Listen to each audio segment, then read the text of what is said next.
عقدة من لساني يفقه قولي رب يسر ولا تعسر بتمم بخير وبعد. Saya muliakan Kakanda pengurusi majlis, saya hormati lagi saya kasihi pengurusi bagi surau An-Nur, ahli jawatan kuasa Tuan Imam, Tuan Bilal dan seluruh ahli jawatan kuasa bagi surau An-Nur, hadirin dan hadirat, muslimin dan muslimat, ibu bapa, hadirin hadirat, abang-abang, kakak-kakak yang dirahmati Allah Subhanahu wa taala sekalian. Kita panjatkan syukur kepada Allah Subhanahu wa taala dapat sama-sama kita berkumpul pada malam ini, pertemuan kedua kita siri perbincangan tentang al-ulama warasatul anbiya. Ulama adalah pewaris para nabi. Tuan-tuan yang dirahmati Allah Subhanahu wa taala sekalian, pada minggu yang lalu kita dah bincang tentang berkenaan dengan ulama secara umumnya. Malam ini saya bercadang untuk kita sama-sama dengar nasihat yang disebutkan oleh Al-Imam Al-Alimul Allamah Al-Arif Billah Syekh Abdul Wahab Sya'rani radhiyallahu ta'ala anhu dalam kitab beliau Lawaqih Al-Anwar Al-Qudusiyah fi Bayanil Uhudil Muhammadiyah. Kitab ini yang dikarang oleh beliau untuk mengingatkan kembali kepada kita tentang perjanjian yang telah kita ambil dengan Allah Subhanahu wa taala sejak di alam ruh, yang mana kita semua telah berjanji dengan Allah Subhanahu wa taala dengan banyak perjanjian, dan diingatkan balik oleh baginda Nabi kita Muhammad sallallahu alaihi wasallam, dan kemudian dikarang semula oleh Al-Imam Abdul Wahab Sya'rani radhiyallahu taala anhu dalam karangan beliau yang berkat ini, Lawaqih Al-Anwar Al-Qudusiyah fi Bayanil Uhudi Al-Muhammadiyah. Jadi tuan-tuan yang dirahmati Allah Subhanahu wa taala sekalian, kitab ini 2 jilid yang besar yang ada di tangan saya sekarang ni. Jilid yang pertama, jilid yang kedua ada dalam kereta. Bawa dua-dua sekali, tak habis malam ni. Malam ini kita nak baca sikit saja.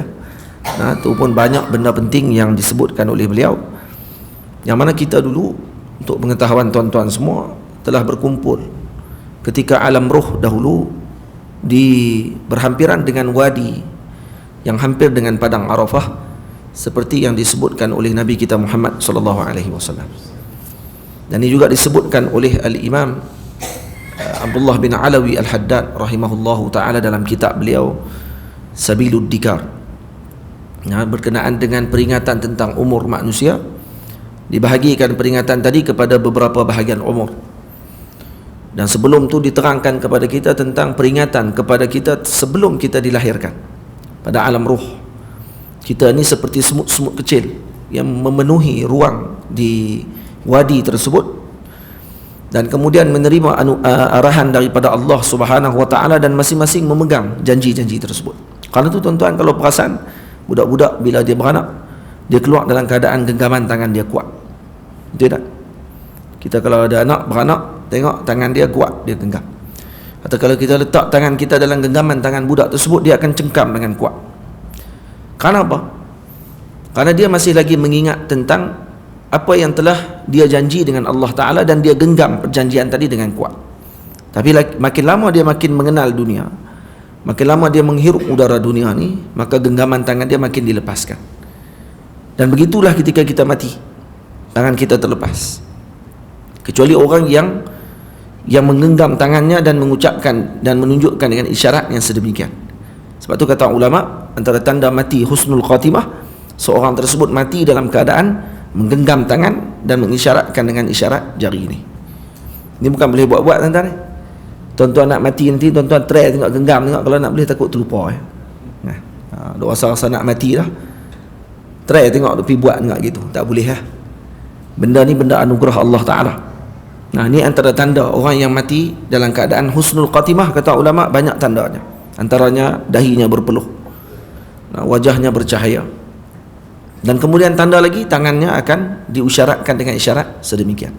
Tangan dia akan diisyaratkan sedemikian. Jadi macam ni tangan dia. Baik tuan-tuan yang dirahmati Allah, perjanjian-perjanjian tersebut kita lupa.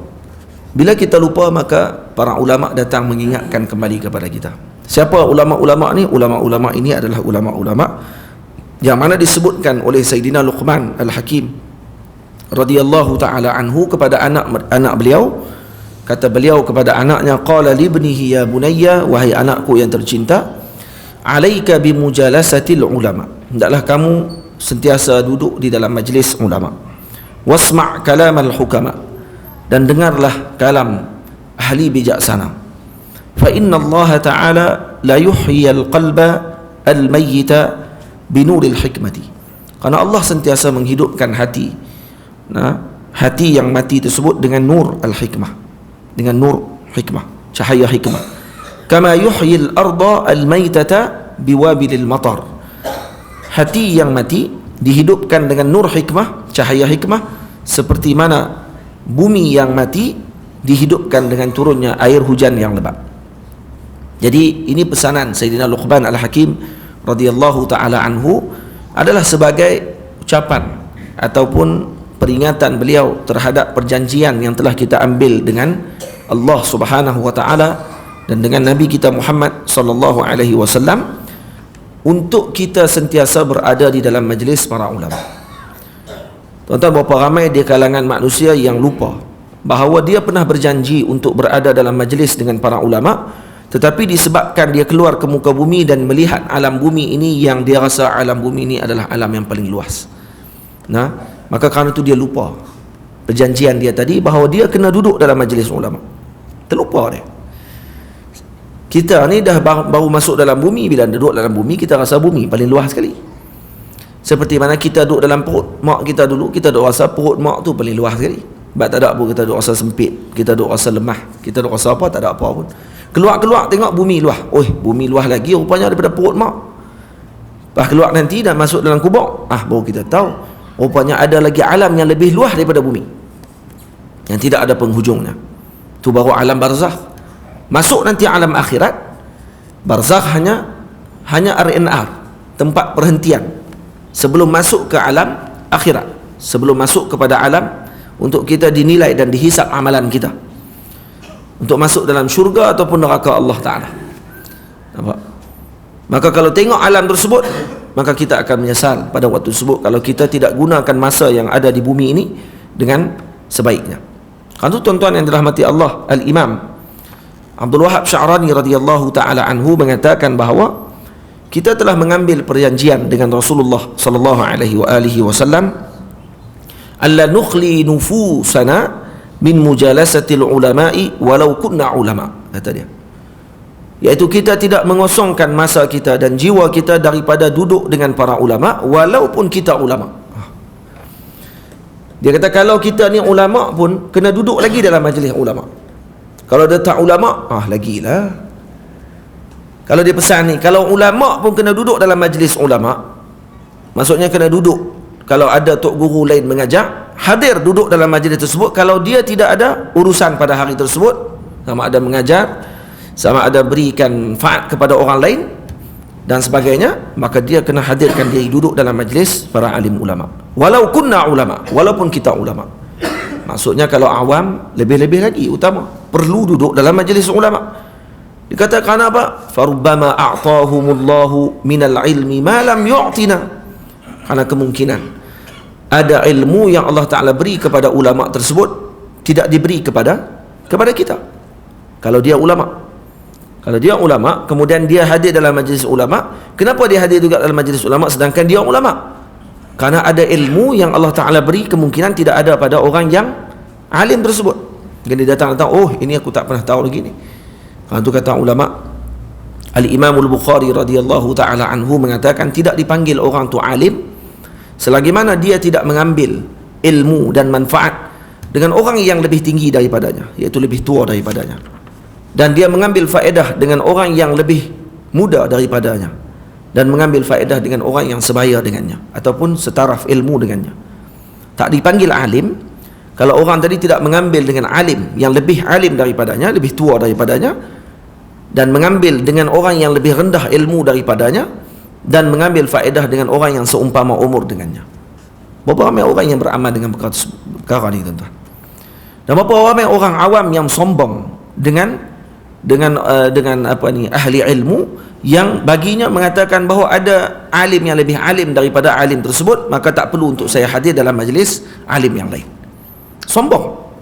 Sifat sombong ini sifat syaitan, sifat iblis. Baru mengaji 4 kitab, belagak macam dia dah amalkan seluruh 4 kitab tersebut. Nampak tak? Baik. Sebab tu kata ulama, kata Imam Abdul Wahab Sya'rani, hadzal ahdu yuqillu bil amali bihi katsirun minal fuqaha'i was sufiyah. Perjanjian ini, kata beliau, sering diabaikan untuk diamalkan oleh kebanyakan fuqaha dan ahli sufi. Ini teguran beliau kepada fuqaha pada zaman beliau dan juga kepada ahli sufi pada zaman beliau. Maksudnya jangan menganggap bahawa diri kita sudah lebih pada waktu tersebut. Jadi tuan-tuan yang dirahmati Allah, kalaulah Imam Abdul Wahab Sya'rani radhiyallahu ta'ala anhu menyebutkan ahwal pada zaman beliau, keadaannya sedemikian, zaman kita lebih parah. Zaman kita awam, belagak, pandai lebih daripada ulama. Faham tak? Tak ada adab, tak ada akhlak. Malah bila ulama tadi mengeluarkan pandangan, dikatakan dia juga ada pandangan. Humur rijal wa nahnu rijal. Dia tokoh, kami pun tokoh juga. Dia ada pandangan, kami pun ada pandangan. Kau suka kami nak ikut mana pun. Ingat dia saja boleh buat keluar pandangan dalam Islam. Kami orang Islam juga, kami boleh keluar pandangan juga. Kita dengar nampak comel. Kami sayang dengan Islam, takkan ulama je boleh buat keluar pandangan. Kami sayang dengan Islam. Bagi kami pun peluang juga untuk kami nak bagi pandangan tentang Islam. Itu tulis juga jawapan dia pun. Dia bandingan dia macam kereta sebuah lah tuan-tuan ni. Kereta ada sebuah. Kereta mahal. Ada 4 orang share kereta tadi. Seorang ni pandai bawa kereta. 3 orang lagi tak pandai bawa. Tapi dia pandai bahagian lain. Orang yang kedua dia pandai bahagian enjin. Orang yang ketiga pandai bahagian tengok tayar apa semua ni. Yang keempat pandai bahagian decoration. Nak bagi comel kereta tadi. Nak bagi comel kereta, cantik kereta, warna apa sesuai, semua sekali. Boleh faham tak? Baik, kalau dengan nama sayang, dengan 4 orang tadi adalah berkongsi pada kereta tersebut. Kalau dengan nama sayang, semua pakat nak bawa kereta, accident lah kereta tu. Bagi hak pandai bawa, cukup lah bawa. Hak lain pandai sayang juga, tapi sayang guna dalam bahagian lain, dengan tunjukkan sayang dia tadi pada cara lain. Dengan cara jaga kereta tu dengan elok. Jangan bagi kereta tu calak. Macam itulah Islam. Islam ni adalah milik semua. Tapi boleh semua ke bawa ke? Boleh semua ke nak bawa ajaran ini? Boleh semua ke nak terang kepada orang dengan betul, dengan benar? Kalau dia tidak ada keahlian dalam bidang tersebut, tak boleh. Kerana jadi fitnah nanti. Takut accident nanti. Takut orang silap faham. Takut silap orang pandang kepada ajaran yang telah dibawa tadi, betul ataupun tidak. Kerana tu setiap Allahumma salli ala sayyidina Muhammad, perkara tersebut ada ahlinya. Setiap perkara tadi ada ahlinya dan ada orang yang layak untuk memegang dan membawa perkara tersebut. Ini bukan masalah diskriminasi ke, ni masalah orang panggil apa, eksploitasi agama ke sebagainya. Itu bukan isunya. Masalah sekarang ni masalah siapa yang layak untuk membawa dan menerangkan agama tersebut kepada masyarakat. Tuan-tuan yang dirahmati Allah, tengok ni. Dan kata Imam Abdul Wahab Sya'rani, dia kata apa? Bila mana teguran dan juga perjanjian yang kita patut ambil dengan Nabi SAW, yang Rasulullah pesan kepada kita untuk duduk dengan ulama, kata beliau, saya pernah mendengar ada sebahagian ulama yang pernah menyebut, dia kata apa? Bila mana lamma lumtuhu adami taraddudi lil ulama, bila mana ulama tadi tidak pernah berulang alik ke majlis ulama, dia alim tapi dia tak pernah pergi ke majlis-majlis para ulama. Maka Al-Imam Abdul Wahab Sya'rani tanya kepada dia, kenapa tak pergi ke majlis ulama? Kenapa ada ulama tersebut buat majlis, kenapa kamu tak pernah hadir dalam majlis tersebut? Faham tak tuan-tuan? Dia sebut macam tu. Kata lelaki ni, wallahi law alimtu anna ahadan fi Misra indahu ilmun zaidun ala ma indi, demi Allah kata beliau, kalaulah aku mengetahui ada seseorang di Mesir, ni di Mesir, Imam Abdul Wahab Sya'rani maqamnya di Mesir, dan dia cakap ni dengan orang Mesir. Dia kata, kalau ada orang yang lebih alim daripada aku, ada ilmu yang lebih daripada aku, dia kata, laqadimtu ni'alahu, maka aku akan berkhidmat mengangkat kasut dia, dia kata. Kalau aku tahu ada orang lebih alim pada aku akan angkat kasut dia. Walakin, ada juga walakin, Apa dia? Tetapi bihamdillahi ta'ala qad a'tana Allah ta'ala minal ilmi ma aghnana bihi 'anil nas. Alhamdulillah, Allah Ta'ala bagi ilmu kepada saya yang saya tak perlu lagi kepada orang lain. Cukup dah ilmu saya saja. Amboi. Apa kata Imam Abdul Wahab Sya'rani? Dia kata apa ni? Hadza kulluhu jahlun binassis syari'. Ini jahil dengan nas syarak. Jelas-jelas jahil. Sombong, sopan dengan iblis. Dan kata Imam Abdul Wahab Sya'rani radhiyallahu taala anhu, dia tak dengarkah hadis Nabi sallallahu alaihi wasallam? Tak dengarkah perkataan Sayyidatuna Aisyah radhiyallahu taala anha yang mengatakan man qala inni alimun fahuwa jahil. Siapa kata dia alim, maka dia jahil sebenarnya. Saya tanya kepada guru saya Syekh Yusri hafizahullahu taala, apa makna man qala innahu alim fahuwa jahil? Habis itu macam mana kalau dalam majlis ulama yang kemudian para ulama berkumpul, mana para ulama kata para ulama telah dihina, yang dihina tu depa tu lah. Antara yang dihina tu mereka. Maka seolah mereka mengaku bahawa mereka tu di kalangan alim. Jadi macam mana? Hak yang duduk dalam majlis ulama pula, majlis ulama muslimin, yang mana sebagai orang iktiraf mereka sebagai ulama dan mereka hadir dalam majlis tersebut, seakan-akan mereka dengan lisanul hal mengatakan mereka alim. Jadi macam mana dengan hadis ni, man qala inni alim fahuwa jahil? Sebab qala tidak mesti dengan perkataan saja, qala juga dengan perbuatan. Dalam bahasa Arab kalau kita mengaji qala tadi bukan mesti qala, mesti sebut. Qala juga dengan makna fa'ala, buat. Itu macam mana? Maka kata guru saya Syekh Yusri hafizahullah, yang dilarang dalam hadis ini, dalam perkataan ini adalah yang mengaku dia alim dalam semua bidang dan dia menolak orang lain bahawa orang lain juga alim. Ini yang termasuk dalam man qala inni alim fahuwa jahil. Faham? Tapi kalau dia tidak mengakui dia tahu semua bidang, tidak ada masalah. Saya alim dalam bahagian sekian-sekian, tidak ada masalah kalau betul dia alim dalam bidang tersebut. Sayyidina Abdullah bin Mas'ud radhiyallahu taala anhu pernah mengatakan bahawa ana a'lamun nas, saya adalah orang yang paling alim dalam bahagian berkenaan dengan Al-Quran, di mana ayat tersebut turun, musim sejuk ke musim panas, waktu malam ke waktu siang, di Mekah ke di Madinah, waktu Nabi musafir ataupun Nabi dalam keadaan hadir, dalam keadaan Nabi bermukim di Madinah Al-Munawwarah, berada di Madinah pada waktu tersebut. Saya tahu semua, kata beliau. Ana a'lamun nas bihadza. Saya orang yang paling mengetahui tentang masalah tersebut. Baik, macam mana tuan? Tu hadis tadi Sayyidina Abdullah bin Mas'ud kata saya paling alim. Adakah dia termasuk man qala inni alim fahuwa jahil? Tak termasuk. Kenapa? Karena dia mengatakan perkara tadi berdasarkan ilmu beliau tentang masalah berkait dengan Al-Quranul Karim, dan beliau tidak mengatakan saya alim dalam semua perkara. Faham tuan? Tu kena faham bagi elok hadis. Orang kadang-kadang disyarah jadi ikut dan dia aja. Jadi bila dengar ada seorang ulama mengatakan bahawa kami orang-orang yang disebut sebagai alim ini sering dihina dan sebagainya, dia kata oh ni man qala innahu alim fahuwa jahil, ni termasuk orang jahil ni. Dia tak erti, tak tahu di mana nak gunakan hadis tersebut dan bagaimana untuk nak beramal dengan hadis tersebut.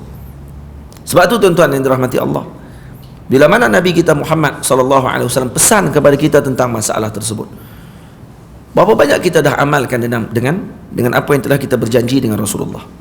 Cukuplah kita mengambil kisah Nabi Allah Musa alaihi salam dengan Nabi Allah Khadir alaihi salam, bagaimana sikap beliau, bagaimana akhlaknya beliau, yang mana beliau lebih alim daripada Nabi Allah Khadir alaihi salam, tetapi Allah Subhanahu wa taala mengajarkan beliau adab, bagaimana bermuamalah dengan seseorang yang diberi oleh Allah ilmu yang kadang tidak diberikan oleh Allah kepada alim tersebut.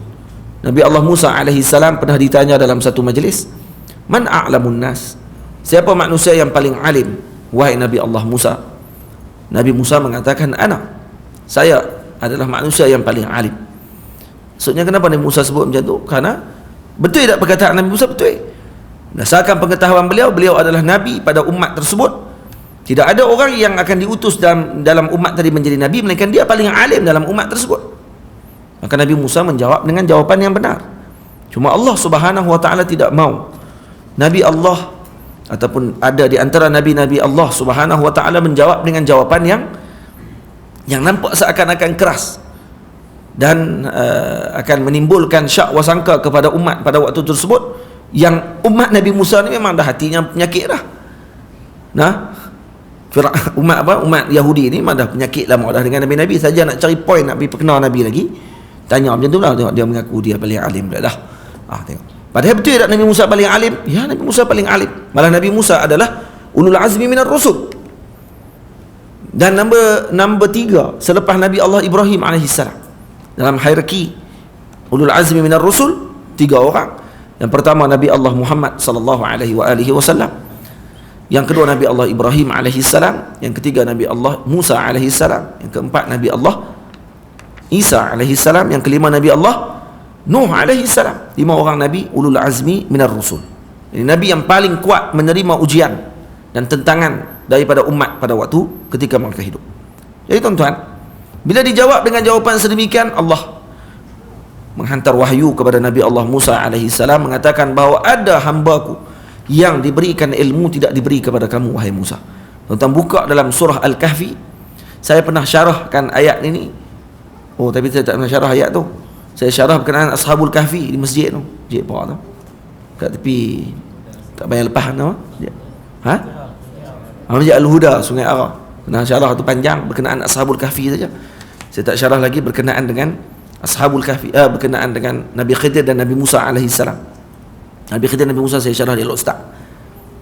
Bagaimana kisah dan adab yang telah diambil oleh para ulama berdasarkan kisah Nabi Allah Ibrahim, kisah Nabi Allah Musa dan Nabi Khidir alaihissalam. Dalam ayat berkenaan dengan Allahumma salli ala sayyidina Muhammad, permintaan Nabi Allah Musa alaihissalam kepada Nabi Khidir alaihissalam untuk mengikuti Nabi Ibrahim, Nabi Khidir ketika dalam perjalanan, hak nak minta tu saja ya. Ayat nak minta tolong, nak minta ikut tu. Masa dia nak minta ikut, hal attabi'uka ala an tu'allimani mimma 'ullimta rusyda. Boleh tak saya nak ikut kamu wahai Nabi Allah Musa, Nabi Allah Khidir, untuk saya mengikuti kamu dan mempelajari daripada kamu yang telah diberikan oleh Allah ilmu kepada kamu, petunjuk oleh Allah kepada kamu.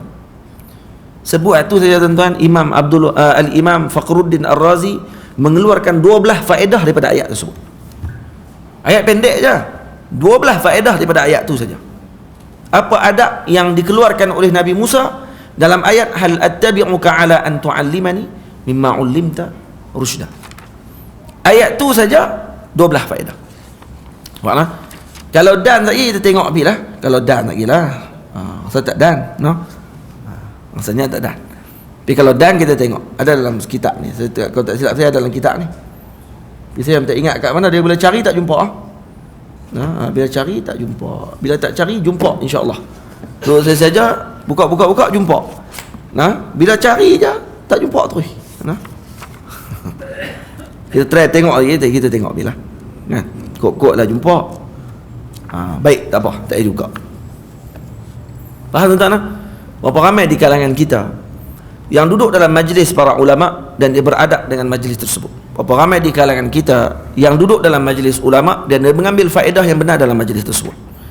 Berapa ramai yang hadir dalam majlis ulama dan dia merasakan bahawa dia juga ulama pada waktu tersebut, dan kemudian dia rasa dia tidak perlu dengar lagi apa yang telah disebutkan oleh orang yang mengajarkan tersebut. Berapa ramai yang macam tu. Tuan-tuan, ilmu tak akan dapat kepada orang yang mana dia takabur dan juga sombong. Dan juga disebutkan perbandingan ilmu ini seperti air, macam ayak. Ayak kalau kata 2 kolah, ada 2 kolah, ni 1 kolah, ni 1 kolah. Ayak yang kolah ni dah penuh sama dengan ayak yang sebelah kolah ni ataupun kolam ni. Maka bila dah sama kolam dengan kolam, air yang daripada kolam yang satu lagi tidak akan mampu menerima lagi air di sebelah kolam. Kenapa? Karena masing-masing dah penuh. Kolam yang akan terima air yang daripada sebelahnya, kalau ayak tadi penuh, kolam tadi kalau ayak dia kurang, baru ayak tadi boleh ditumpang untuk masuk ke dalamnya dan memenuhkan kolam tersebut. Begitulah keadaannya ilmu. Orang yang rasa dalam diri dia dah penuh, dalam cawan dia dah penuh, tak akan mampu dituang lagi tuan-tuan. Nak tuang ayak tak boleh, dia melimpah keluar lagi sebab dah penuh. Dia yang boleh kita tuang lagi ni kalau ayak tu kurang, maka boleh tuang lagi dan boleh tambahkan lagi. Boleh faham tuan-tuan? Macam itulah bandingannya air. Sebab tu kata Nabi, kata para ulama, al-ilmu harbun al-ilmu harbun lil fata muta'ali. Ilmu itu memerangi seorang pemuda yang takabur. Ilmu itu memerangi seseorang yang takabur. Fata tadi digunakan juga kepada fatayat, kepada perempuan sekali termasuk. Nampak? Al-ilmu harbun lil fata muta'ali kasaili harbun lil makanil ali. Seperti mana air bah akan memerangi tempat tinggi, dia tak akan boleh duduk tempat tinggi, tuan-tuan. Tuan-tuan pernah tengok kepala ayak dia tak akan duduk di atas, dia turun ke bawah. Ayak lagi banyak hak duduk di atas gunung ke duduk di bawah gunung ni? Ayak yang Sungai Luah ni, Sungai Luah bawah. Ayak atas gunung sikit je, kalau tuan-tuan naik tengok tu ayak tak banyak macam di bawah. Hak di bawah ni tempat takungan ayak. Sebab tu kalau hujan turun daripada atas, air tidak akan kekal di atas, dia akan turun ke bawah. Sebegitu jugalah dengan ilmu, dia tidak akan duduk kepada orang yang takabur, duduk di tempat yang tinggi dan rasa dirinya tinggi lebih daripada orang lain. Dia akan turun kepada orang yang bersikap tawaduk, orang yang rasa rendah diri. Kerana tu tuan-tuan yang dirahmati Allah, tidak akan jadi alim, tak akan jadi orang ni petunjuk kepada umat Nabi SAW, melainkan mereka ini adalah orang yang bersifat dengan tawaduk dan orang yang bersikap dengan rendah diri, dan mereka bersikap untuk menerima ilmu yang telah diberikan oleh alim kepada mereka. Kerana itu kata Al-Imam Ibnu Abbas radhiyallahu ta'ala anhu, beliau mengatakan, kami menuntut ilmu dalam keadaan yang zul, dalam keadaan yang menghinakan diri. Kami dimarah oleh guru, kami terhina pada waktu tersebut. Nah, dan ketika mana kami dituntut oleh manusia pada selepas kami menuntut ilmu, maka kami dituntut dengan penuh keagungan dan kemuliaan. Tuan-tuan, kadang-kadang ada orang maghrur dengan perkara tersebut, ataupun dia tertipu dengan pandangan tadi. Dia tengok ada alim dihormati, dimuliakan. Dia tengok pada alim tersebut ketika dah jadi alim. Dia tak tengok waktu alim tadi, waktu menuntut ilmu. Bagaimana hinanya ketika dia menuntut ilmu, susahnya ketika dia menuntut ilmu. Dia tengok waktu orang cium tangan untuk guru tu tadi. Lepas tu dia pun duk rasa, saya nak kena jadi macam tu juga. Lepas tu tak mengaji, dengar YouTube, lepas tu main duduk kat depan cerah ke orang. Seronok sebab apa? Sebab nak bagi orang cium tangan. Itu maghrur. Tu dia tertipu dengan diri dia sendiri, dan tertipu dengan ahwal alim tersebut, yang dia melihat ahwal alim tadi pada ketika hujungnya, bukan ketika permulaannya, ketika belajar. Lepas tu kita kalau nak tengok alim ni, jangan tengok hanya ketika mana dia dah jadi alim. Tengok ketika dia belajar dulu bagaimana susahnya ketika dia belajar. Nak rasa rendah dirinya ketika dia belajar. Betapa banyak dia kena marah dengan guru dia ketika dia salah ketika belajar. Sebelum dia mengajarkan manusia, sebelum dia berada di depan orang ramai, sebelum dia membimbing umat pada zamannya. Faham tuan-tuan? Ni. Sebab tu sebab tu Nabi SAW suruh pesan kepada kita, selalu pesan kepada kita, idza marartum bi riyadil jannati farta'u. Kalau kamu lalu di taman-taman syurga, maka tinggal duduklah kamu di situ walaupun sekejap.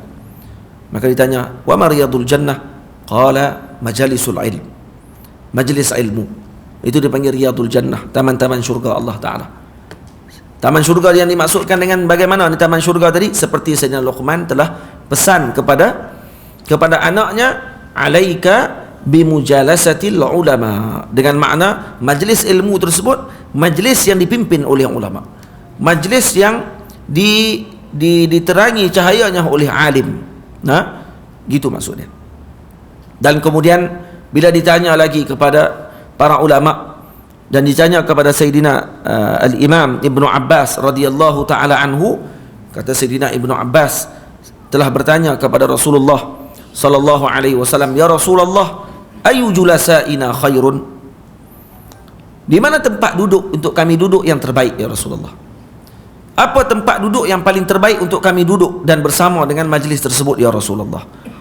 Kata Nabi sallallahu alaihi wasallam, man zakkarakumullah ru'yatuh. Sesuatu yang kalau kamu melihatnya kamu mengingati Allah. Wa zada fi ilmikum mantiquh. Yang kalau kamu duduk di dalam majlisnya akan bertambah akal kamu. Mantiq. Nah, akan bertambah ilmu kamu dengan mantiquhu, dengan ucapannya. Nah, wa zakkarakum bil akhirati amaluh, dan mengingatkan kamu kepada akhirat dengan amalnya. Dengan siapa ni? Dengan alim, dengan ulama yang beramal dengan ilmunya. Karena itu dalam Quran Allah Ta'ala sebut, fas'alu ahla zikri in kuntum la ta'lamun. Tanyalah kamu kepada ahli zikir in kuntum la ta'lamun, kalau kamu tidak tahu.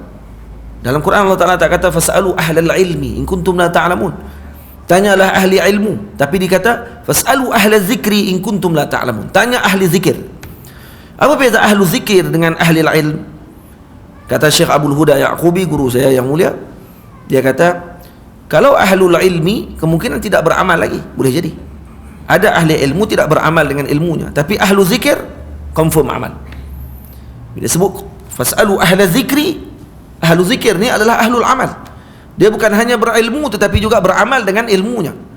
Maka kerana itu ditanya kepada ahli ilmu yang beramal dengan ilmunya, jangan ditanya kepada ahli ilmu yang tidak beramal dengan ilmunya. Kenapa? Karena dia akan lebih merosakkan daripada memberikan petunjuk kepada umat.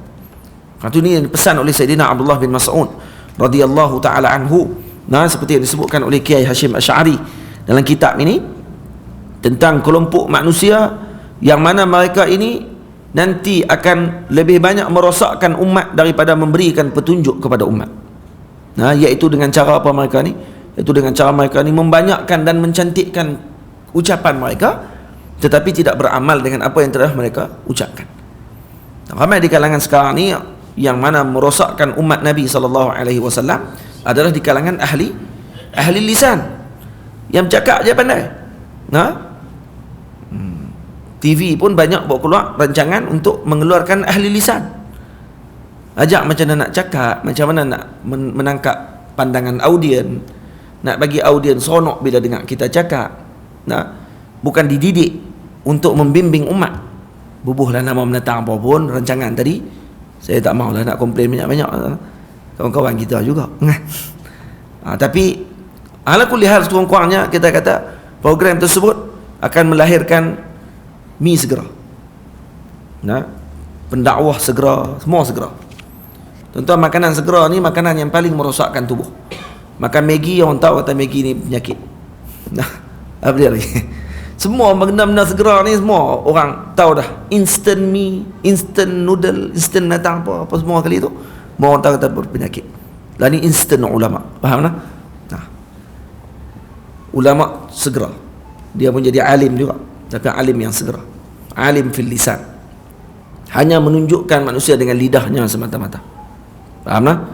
Yang lagi hebat lagi dalam majlis buat soal jawab pula, tu tak tahan tu. Bagi ajak pula, bukan nak ajak macam mana nak baca kitab, macam mana kamu nak reti bagaimana untuk berhadapan dengan nas yang disebutkan oleh syarak. Kena mengaji dulu, makan masa yang lama. Tak. Dia ajak dah cara macam mana nak jawab soalan. Kalau orang tanya, jawab pi lah walaupun bohong. Nanti tak puas juri tolong perbetulkan. Rosak tuan-tuan ni, dan zaman tu telah berlaku. Bila kita tengok peristiwa tersebut, kita akan kata apa? Sadaqa Rasulullah sallallahu alaihi wasallam. Benarlah kata Rasulullah sallallahu alaihi wasallam, dan apa yang Nabi sebut pasti akan berlaku. Kita tak boleh ke kita nak ubah Ustaz benda tadi? Kita tak boleh nak halang ke mana? Nak halang kok mana Nabi dah sebut. Bila Nabi dah sebut, takkan boleh halang kita. Benda tu akan berlaku dan akan membuktikan kebenaran perkataan Nabi kita Muhammad sallallahu alaihi wasallam. Sebab tu tuan-tuan yang dirahmati Allah, benda ni benda yang penting. Alaikum bimujalasatil ulama, kena duduk dengan para alim ulama. Dan kata Nabi SAW, al-barakah fi akabirikum. Berkat itu bersama dengan orang-orang besar di kalangan kamu. Akabir di sini siapa dia? Ulama. Al-barakah fi ulamaikum. Berkat itu bersama dengan ulama-ulama kalian. Tuan-tuan yang dirahmati Allah, ada lagi yang kita dah janji dengan Nabi kita Muhammad SAW. Tadi kita berjanji untuk duduk dengan dalam majlis para ulama. Yang kedua yang telah kita berjanji dengan Nabi kita Muhammad sallallahu alaihi wasallam, apa dia? Untuk kita memuliakan dan mengagungkan para alim ulama. Disebutkan dalam kitab ini, an-nukrimal ulama'a wa nujillahum wa nuwaqqirahum. Mengagungkan, memuliakan para ulama, wala nara lana qudratan ala mukafaatihim walau a'tainahum jami'a ma namlik. Dan kita tidak memandang bahawa kita boleh untuk membayar segala apa yang telah disampaikan oleh ulama, yang telah diajarkan oleh ulama, walau kita gadaikan seluruh apa milik yang kita ada dalam kehidupan kita, tak akan mampu kita bayar balik apa yang telah disampaikan oleh para ulama tersebut, apa yang telah dia korbankan hidupnya untuk umatnya, umat Nabi SAW, apa yang telah dia korbankan masa dan tenaganya untuk umat Nabi Muhammad SAW. Tak akan mampu untuk kita bayar. Jangan berasa bahawa kita boleh bayar. Jangan berasa, takkan boleh bayar. takkan boleh bayar. Dan kata Imam Abdul Wahab Sya'rani lagi, takkan boleh juga untuk kita nak berkhidmat kepada mereka seumur hidup kita sekalipun, takkan mampu kita. Dan ini kata ulama, kata Imam Abdul Wahab Sya'rani, wa hadzal ahdu qad aqalla bihi ghalibu talabatil ilmi wal muridin fi tariqis sufiyah al-an zaman beliau. Dia kata apa? Ini adalah antara perjanjian yang telah diabaikan oleh kebanyakan penuntut ilmu, iaitu untuk memuliakan dan mengagungkan para ulama. Nampak tak? Tuan-tuan pernah tengok tak? Ada orang, kalau tok guru lalu depan dia, naik motor, dia turun motor, tuntun motor. Pernah tengok? Kat belah Malaysia kita ni tak pernah ada perih depan tok guru lagi ada. Dia wheelie lagi depan tok guru. Nampak tak? Mungkin dia tak kenal kot mana satu tok guru apa semua sekali. Lil asaf. Buat macam mana? Tu benda yang memalukan, mengaibkan. Mereka lebih kenal pemain bola, lebih kenal artis daripada kenal para alim ulama. Buat macam mana? Dah media. Tu dia lagi kuat pada suara kita. Baik dia habis dia bunyi tu. Sambil dia bunyi, sambil dia cari ni.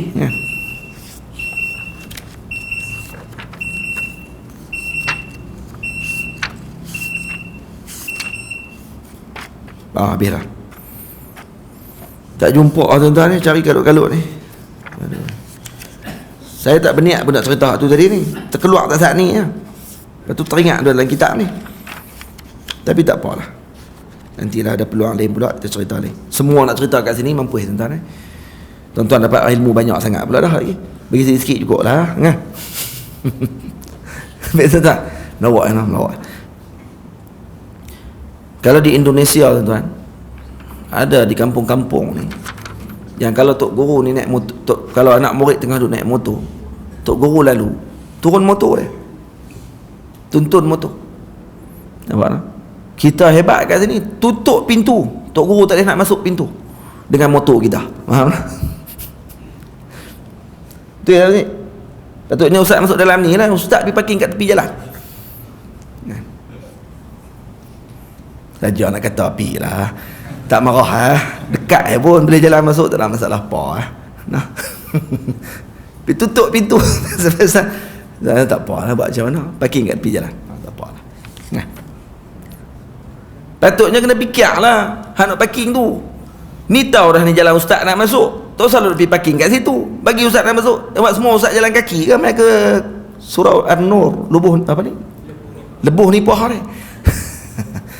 Gelak je tuan-tuan, lawak pun kena peringat lah lepas ni.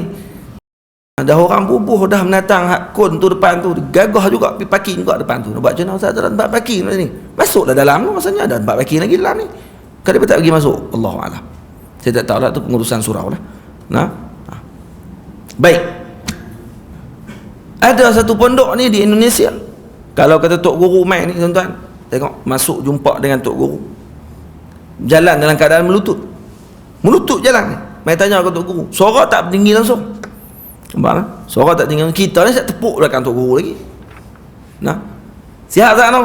Poh belakang ustaz. Allahu akbar. Hebatnya orang kampung kita. Buat macam mana? Hak tu nak kena ajak dulu tu. Saya duk heran kenapa wali songo banyak di Indonesia tak main seorang pun di Malaysia ni.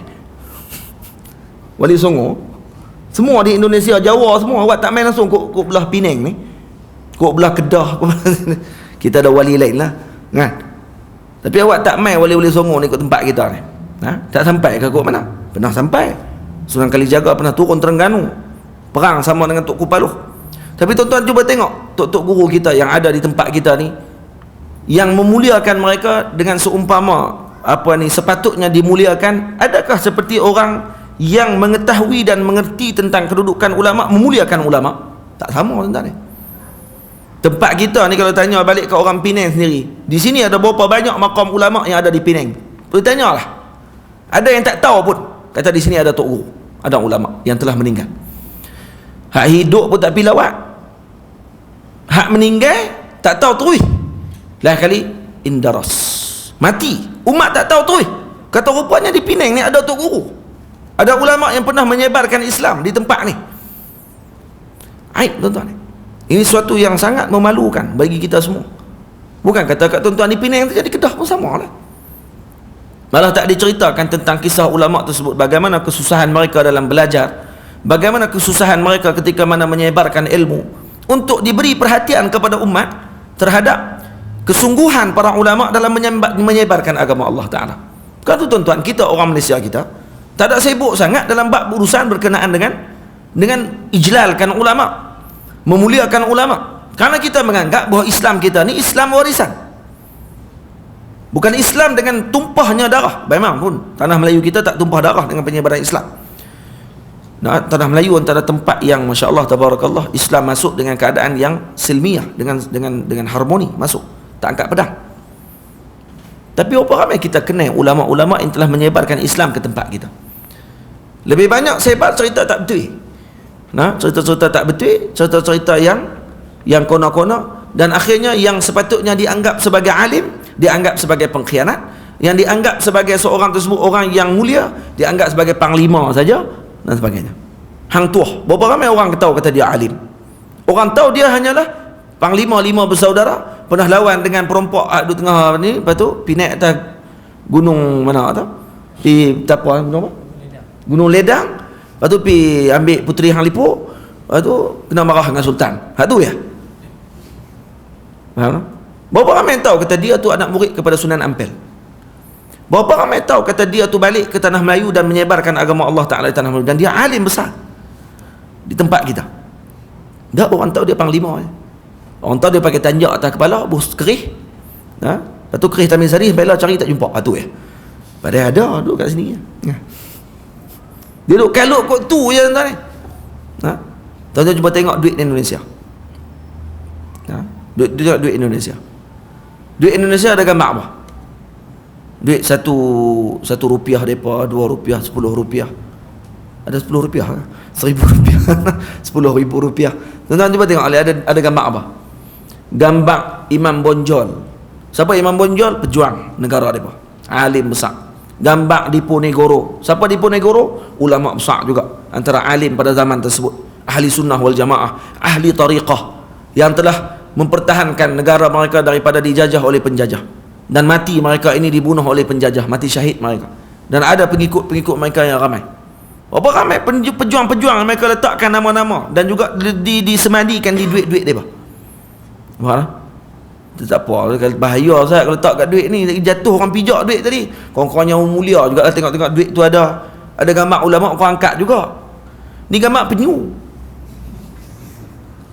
Duit gambar penyu, gambar KLCC, gambar apa ni, kelapa sawit. Jadi orang nak ingat apa Malaysia ni? Orang ingat sebagai negara pembangunan yang tengah duk bangun, tak bangun-bangun lagi. Ingat? Tak pernah ingat langsung perjuangan umat Nabi SAW, perjuangan orang-orang yang telah menumpahkan darah mereka kepada agama Allah.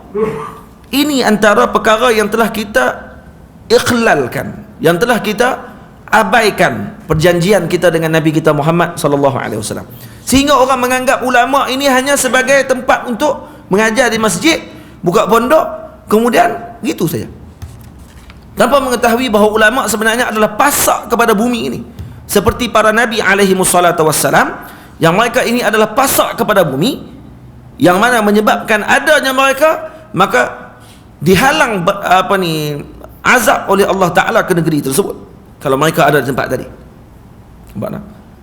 Diturunkan azab ketika dikeluarkan Nabi daripada tempat tersebut. Tuan-tuan, Nabi Lut alaihissalam ketika berada di kampungnya di Sodom, diturunkan dah azab ketika dia berada di situ? Dah, disuruh dia keluar dulu. Nabi Nuh alaihissalam diturunkan setelah dia diselamatkan oleh Allah dengan diberikan ilmu oleh Allah untuk buat bahtera yang besar. Makna dia apa, tuan-tuan? Bila mana ada ulama di tempat tersebut, terselamat umat tadi daripada azab. Tapi bila dimatikan ulama tersebut, maksud diangkat oleh Allah, dikeluarkan oleh Allah daripada alam bumi ini, maka ketika tersebut umat tidak selamat daripada dijatuhkan oleh Allah Ta'ala balak. Nampak?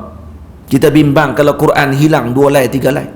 Kita tak bimbang bila ulama meninggal 2, 3, 4 orang dah meninggal dalam setahun, sebulan sampai 3, 4 orang meninggal.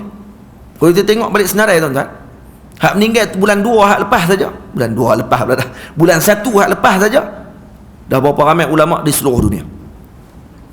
Hak di tempat kita, hak kita tak pernah tengok pun ada, hak kita tak pernah jumpa pun ada, seorang-seorang dah meninggal.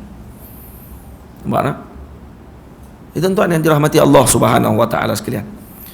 Karena tu kata ulama, ini adalah penyakit yang paling azim, penyakit yang paling besar, iaitu mengabaikan hak tersebut, mengabaikan perkara yang sepatutnya diberikan perhatian.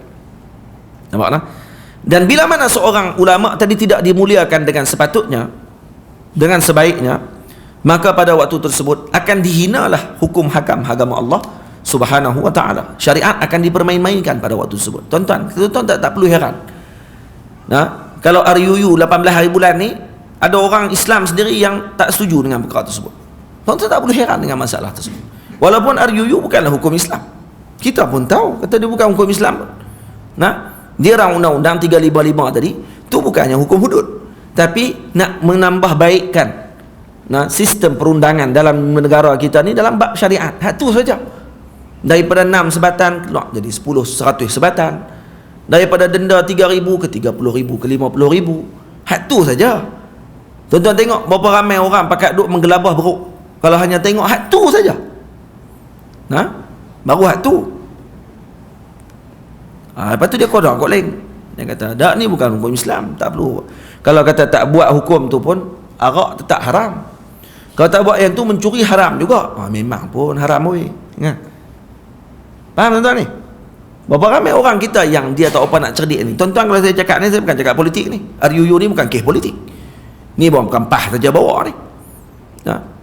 Ni semua umat Islam punya ni. Hak umat Islam. Berapa ramai orang yang main isu ni isu politik.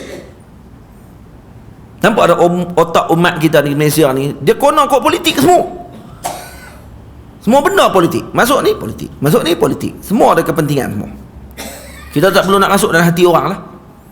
Tak perlu nak pergi konon dalam hati orang lah. Tengok dengan isu umat yang secara keseluruhannya, umumnya begitu. Kita nak tiru umat Indonesia susah tuan-tuan ni. Di Indonesia, Ahok tu hina satu saja ayat Quran.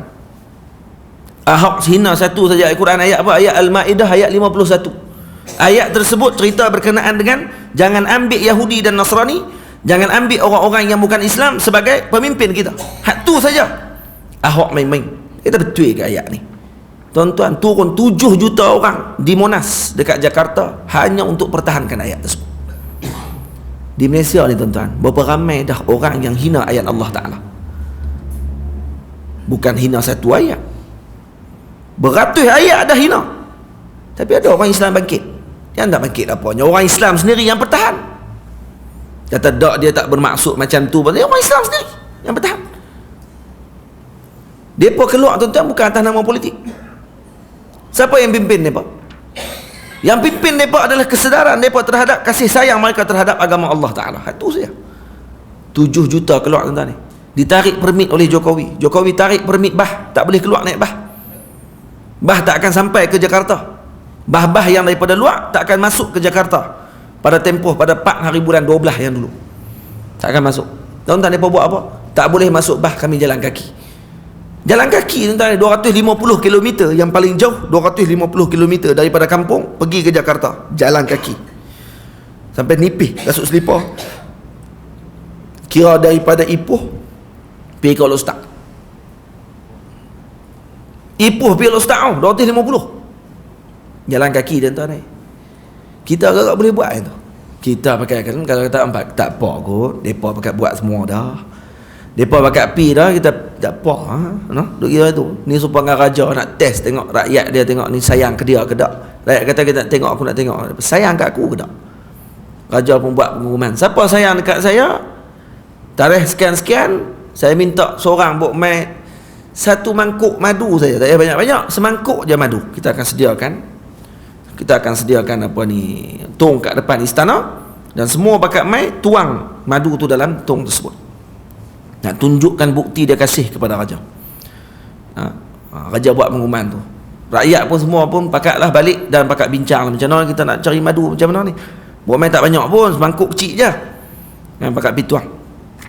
Dalam ramai-ramai orang di kampung tadi, di negeri tadi, ada seorang fikir.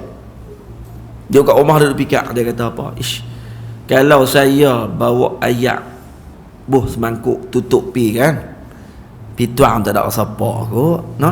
Orang pakat bawa madu, saya seorang buat ayak. Pi nanti orang pakat tuang dalam tong tu, saya tuang ayak semangkuk, madu tu setung, tak ada jadi kesampar kot. Dia pun teruslah dengan niat dia jadi. Pak kita buat apa lah? Saya pergi cari masuk lautan lah, dia kata. Saya pergi beli madu kat apa? Buah ayak kat rumah. Pi nanti tutup. Tu bawa nak tahu.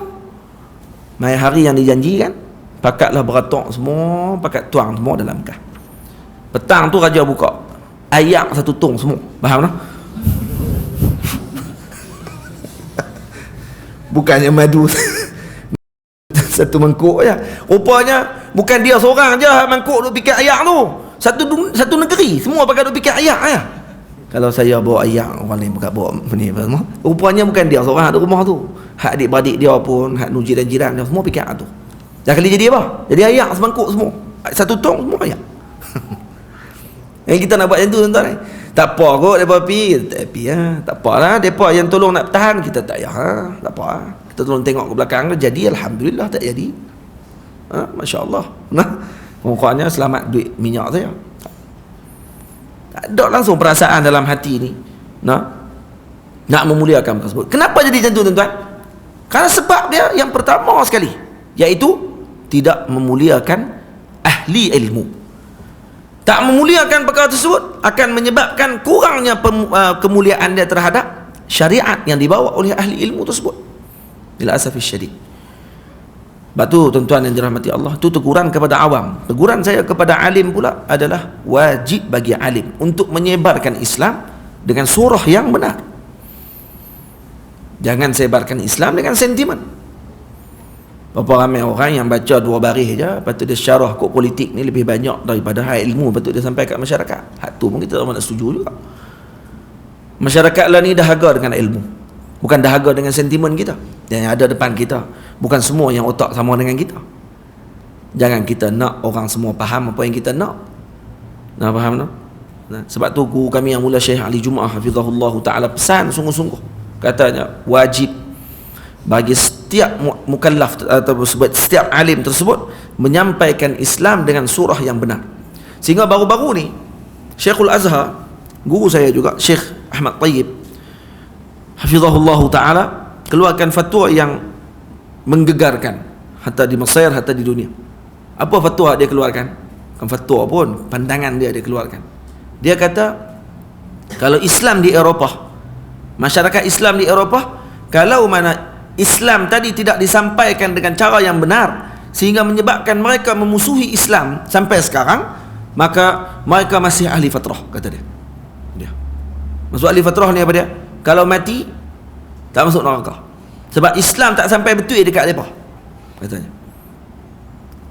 Orang pakat macam lama tu dia macam mana ni? Habis tu depa duk sembah apa ni dengan salib apa semua kali tu, takkan depa nak kata Islam depa ni masih tak dapat surah yang betul kot. Dia kata berapa ramai pendakwah yang sampai di Eropah menyampaikan Islam bukan dengan cara yang betul. Bok mai kok cara tak betul tuan-tuan ni. Jadi Wahabi, lepas tu jadi teroris. Dan depa ni nampak Islam dengan teroris. Islam ni keganasan. Jadi kita katakan tak ada dalam TV depa kot. Takkan depa tak tengok ulama-ulama kita kot. Tuan-tuan, dalam Penang hak kecil ni pun ramai lagi tak kenal ulama. Dah lagi lah Amerika besar. Awak dalam Penang tak ada TV ke? Dalam Penang tak ada majlis-majlis ilmu di surau-surau ni. Pun ramai lagi tak kenal ulama. Kenapa jadi macam tu? Karena kadang-kadang yang menyampaikan tidak menyampaikan dengan cara yang benar. Kadang-kadang yang menyampaikan bukan ahli dalam penyampaian, tapi sebabkan kerana dia nak sampaikan, maka akhirnya surah Islam tadi sampai dengan cara yang tidak betul. Tuan-tuan, sebab tu zaman dulu dia kena bezakan, tuan-tuan, benar bezakan antara da'i, antara alim dengan antara orang yang jadi tok lebay hak di kampung. Kita kena lahirkan ni tiga-tiga kelompok ni kena ada dalam masyarakat. Bukan semua akan jadi alim, tuan-tuan ni. Dan ni kena akui, takkan semua boleh jadi alim. Dalam masyarakat hak jadi alim boleh mengajak kitab, baca kitab, kemudian terangkan tentang apa yang telah difahami daripada kitab tersebut, dicatat oleh murid dan sebagainya. Bukan semua boleh jadi macam tu. Sekurang-kurang tak dapat macam tu pun. Ada satu lagi kita keluarkan, da'i. Da'i dia nak jadi macam mana da'i ni? Da'i bukan macam kita. Da'i ni dia pendakwah. Dia ajak orang kepada kebaikan. Dia ajak orang kepada ulama tersebut. Dia ajak orang untuk hadir ke majlis para ulama. Itu da'i. Sebab tu dalam majlis da'i, kata Al-Imam Abdullah bin Alawi Al-Haddad, tak diterangkan dalam majlis da'i ini tentang hukum hakam, tapi diterangkan tentang mau'izah, peringatan, suruh buat baik, tinggalkan yang jahat, amar ma'ruf nahi mungkar. Kemudian dia suruh untuk orang datang ke masjid, tinggalkan daripada kelalaian, ingatkan kematian, ingat tentang akhirat. Yang tu tugas da'i. Dia tak baca kitab, tak buka hukum hakam, dia tak buka soalan. Saya nak tanya apa? Tanya bak talak ke bak apa, sila saya akan boleh jawab. Kok mana pula dah, dia da'i je. Sebab tu dia ada peringkat macam tu tuan-tuan. Tapi zaman Allah SWT nak beza mana satu da'i, mana satu alim. Hak da'i pun dia kata alim, hak alim dia tok tepi. Tu benda juga. Hak da'i dia kata alim, hak alim tok tepi, tak ingat pun alim tersebut. Sebab tu kata Sayyidina Abdullah bin Mas'ud, akan datang satu zaman yang mana alim pada waktu tersebut tidak ditanya soalan kepadanya dan kemudian tidak diberi perhatian kepadanya. Ada disebut, kalau tak silap saya di sini. Disebut juga oleh Nabi SAW. Kata Nabi SAW, la aqafu ala ummati illa thalatha qisalin. Tidak aku bimbangi kepada umatku melainkan 3 perkara. Salah satunya apa dia? Wa an yarau za ilmin fayudayyi'unahu. Mereka melihat seorang yang punya ilmu tetapi mereka abaikan. Wala yas'aluna alaihi, dan mereka tidak pernah bertanya kepada alim tersebut. Sebab tu ada ulama yang datang ke satu negeri, bila sampai di negeri tersebut tak ada orang tanya apa kat dia, soalan apa-apa pun tak tanya, maka dia terus keluar daripada negeri tersebut, pergi ke tempat lain. Orang tanya, kenapa kamu tinggalkan negeri itu wahai imam? Kata beliau, negeri ini telah mati ilmu. Bila negeri tersebut matinya ilmu, tidak pernah bertanya kepada alim, bermakna negeri ini tidak ada orang yang minat dengan ilmu. Bila tidak ada minat dengan ilmu, bermakna negeri itu negeri yang mati. Alhamdulillah tempat ni tempat yang hidup. Kalau tidak, tak ada majlis ni. Di tempat-tempat kita ni tempat-tempat yang hidup, perlu diberi perhatian. Baik tuan-tuan. Jadi Allahumma salli ala Sayyidina Muhammad. Di sini disebutkan tentang akhlak dan adab yang saya boleh sentuh dalam lebih kurang dalam 10 minit lagi. Mana satu jam yang betul ini? Hak ni 94 minit. Hak ni 9 kat 10 minit lah. Hak mana betul? Jam saya 95 minit. Jam saya betul lah. Dan ni hampir-hampir dekat dengan jam saya. Baik. Sebab tu penting akhlak kita dan adab kita dengan alim. Adab kita dan akhlak kita penting dengan alim. Kenapa? Karena tidak ada adab akan mengurangkan akhlak kita dengan syariat agama Allah Ta'ala. Rupanya tu tuan-tuan ni. Kalau orang tanya, kenapalah orang ni pakat nak tolak ni? Orang baru buat sikit saja pakat dah cempera dah, pakat dah pening kepala habis semua dah. Tak buat lagi tu, baru nak sokong, pakat dah lawan dah habis. Ramai dah pakat tulis dalam Facebook tak setujulah apa ke semua kali. Dia masuk folder semua tuan-tuan ni. Dia kata hak tu kalut sangat. Hak rasuah apa semua tak kalut. Rasuah ni apa semua, curi harta rakyat apa semua tu tak kalut pula lah. Ni kata masuklah folder satu-satu abang weh. Hanya jangan campur aduk semua. Hang ni campur aduk semua nak bagi selesai semua ke? Sikit-sikit nah. Tak boleh buat semua, jangan tinggal semua. Korang-korang yang terima hak ni dulu, lama-lama bolehlah sikit-sikit lagi, nanti ni akan makin sedap, makin sedap. Tuan-tuan, Sayyidina Al-Imam Sufyan Ats-Tsauri radhiyallahu taala anhu mengatakan, kalaulah saya diberi oleh Allah Taala doa yang mustajab, dan saya mengetahui bahawa doa itu doa yang dimustajabkan oleh Allah kepada saya, maka saya akan berdoa khusus doa tadi kepada pemimpin-pemimpin saya. Moga Allah Ta'ala menjadikan mereka orang-orang yang baik. Tengok, ini orang-orang soleh pada zaman dulu tuan-tuan. Orang zaman lah kita ni apa jadi macam ni tuan-tuan. Kurang-kurangnya Islam lagi tuan-tuan ni. Kurang-kurangnya haduk yang apa ni, Allah malah nak sembang macam mana tu, saya tak erti ni. Kurang-kurangnya Islam lagi lah. Lawan kita tu hak lawan ke hak yang dia ni kono aku merata ke apa semua sekali tu pun dia Islam lagi. Tak ada kapiak ke? Tak kapiak Islam. Sebab tu saya heran tuan-tuan, orang Islam boleh sebut apa? Kami ni lebih percaya dengan yang bukan Islam tetapi adil daripada yang Islam tapi zalim. Tuan-tuan, ni bahasa liberal yang cukup bahaya. Bahasa liberal tuan-tuan ni. Kami lebih yakin dengan orang yang Islam yang kami bukan Islam yang adil daripada yang Islam tetapi zalim. Kok mana main bahasa ni? Macam mana bukan Islam boleh adil, tuan-tuan ni? Dia nampak adil ni maksudnya bagi kena buat urusan negara elok tu dia kira adil lah tu. Dia tak tahu kata zalim yang bukan Islam tu lebih berat lagi dengan Allah, iaitu apa dia? Kufur. Kufur tu zalim yang paling besar sekali. Tapi dia terlupa zalim hak tu dia nampak zalim sesama makhluk saja. Dia terlupa zalim dia dengan Tuhan dia. Faham tuan-tuan? Ni liberal yang paling besar, yang pemikiran tersebut telah membarah dalam otak umat Nabi SAW. Kenapa jadi barah macam ni? Kerana sombong, tidak mau duduk dengan ulama. Kerana belagak kata seakan dia juga reti tentang hukum agama Allah Ta'ala, dan tidak mau terima nasihat ulama. Bila ulama nasihat, dia kata ulama ni nak jilat. Dia kata ulama ni takut. Yang ni yang kena kepada guru kami di Mesir. Bila mana Syekh Ali Jum'ah hafizahullah ta'ala tidak menentang pemerintahan Mesir yang terkenal dengan kuku besi, dituduh Syekh Ali Jum'ah menjilat pemerintah pada waktu tersebut. Sedangkan tuan-tuan, kalau dia tak pegang tangan pemerintah yang zalim tersebut, maka tak akan jadi kebaikan kepada penuntut ilmu untuk menuntut ilmu.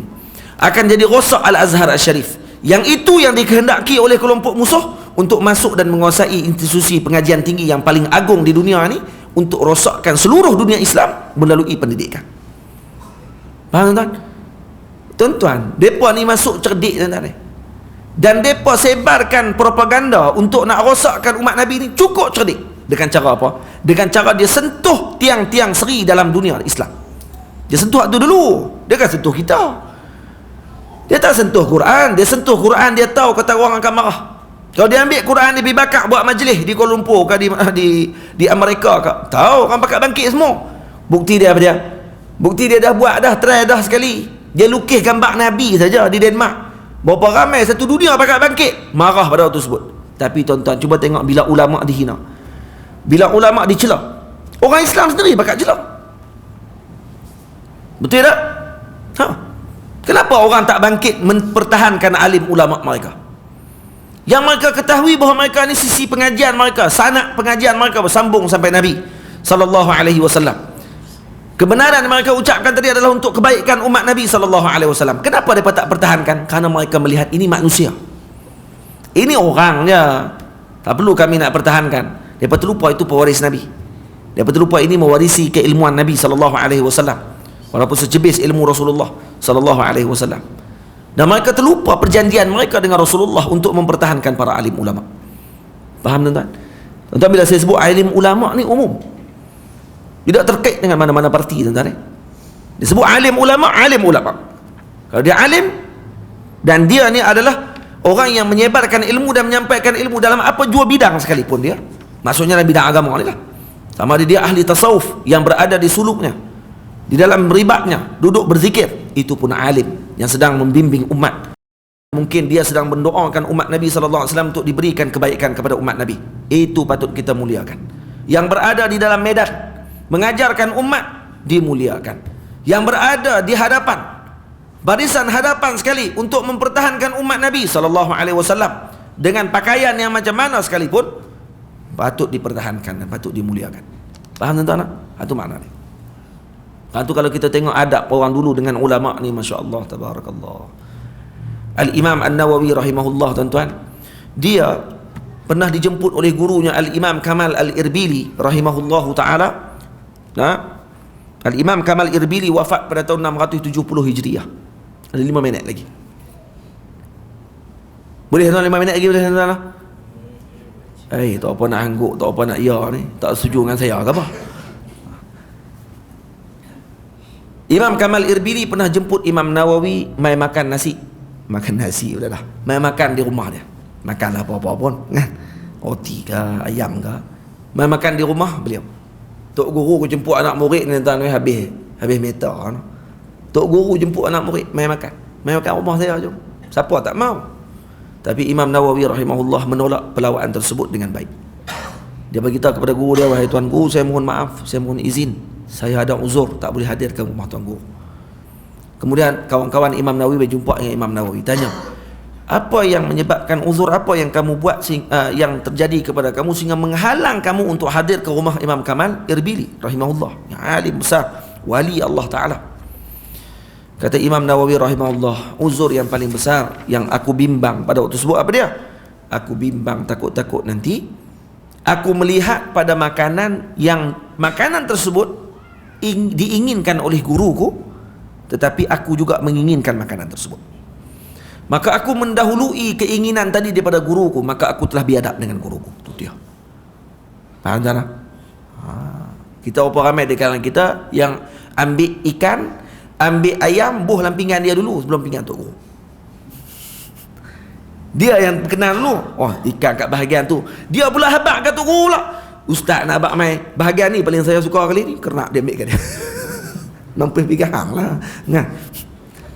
Tuan-tuan bayangkan kalau kata makanan tersebut juga disukai oleh guru pada waktu tersebut. Kerana Tok Guru ni dia malu nak habaq. Faham tak? Betul Imam. Imam Nawawi dia malu tu sebab apa? Dia tak mau pergi tu takut dia kata pandangan saya mendahului guru saya.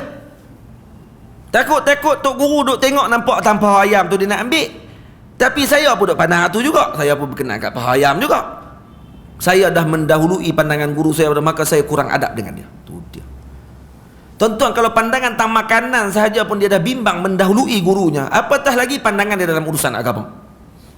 Faham? Kita berapa ramai di kalangan kita lah ni yang pandangan dia mendahului gurunya daripada diberitahu oleh guru dia. Bila Tok Guru bagi tahu tentang hukum satu-satu masalah, berapa ramai di kalangan mereka yang telah melangkaui pandangan tersebut, bukan melangkaui dengan yang lebih baik, malah menentang pandangan tersebut dengan menganggap bahawa yang dikeluarkan oleh guru tadi tidak benar, tidak betul. Faham tak? Ni dalam bab makanan pun Imam Nawawi dah tunjukkan akhlak yang baik. Sebab tu Imam Nawawi setiap kali nak keluar pergi mengaji, dia akan sedekah. Dia nak keluar pergi mengaji dekat Tok Guru dia akan sedekah sepanjang jalan. Dan apa doa dia? Ya Allah, tutupkan aib guruku di depan mataku, ya Allah. Niat dengan tersedekah tadi untuk tutup aib gurunya di depan mata. Karena dia bimbang melihat aib gurunya menyebabkan dia kurang adab dengan gurunya setelah itu. Dia tak mau tengok aib Tok Guru dia. Tok Guru orang juga entah ni. Orang ni kadang-kadang dia ada aib dia. Nah, yang kadang-kadang dia tak terbuka aib dia tadi, melainkan kalau kita duduk lama dengan dia, baru nampaklah dia punya kelemahan-kelemahan dia tadi.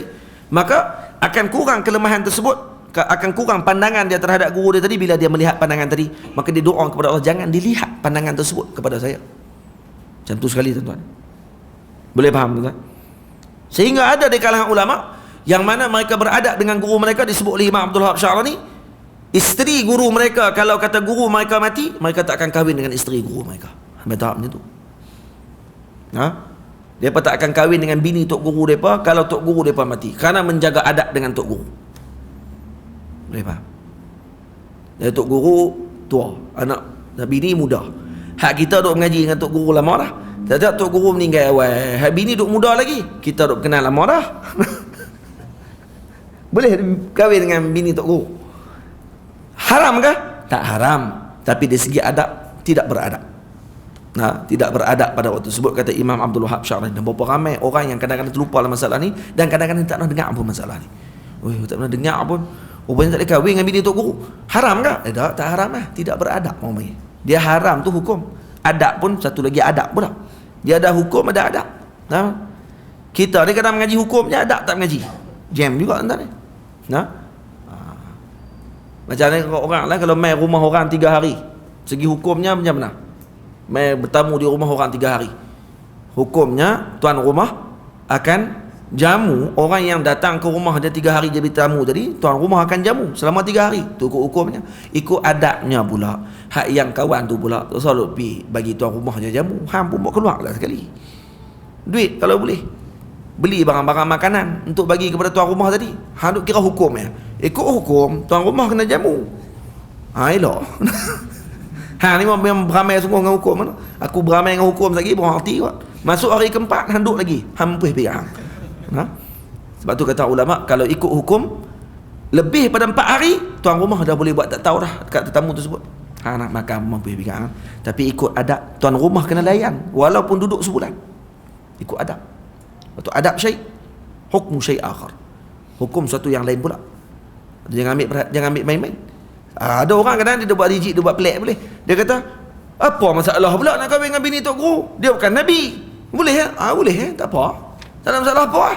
Kita bincang adab lah ni. Adabnya tak comel. Maksudnya adab jadi tak elok pada waktu tersebut. Bila adab jadi tak elok, maka akan kurang berkat. Bila berkat tidak ada, maka akan habis semua kelebihan yang apa ada pada orang tersebut.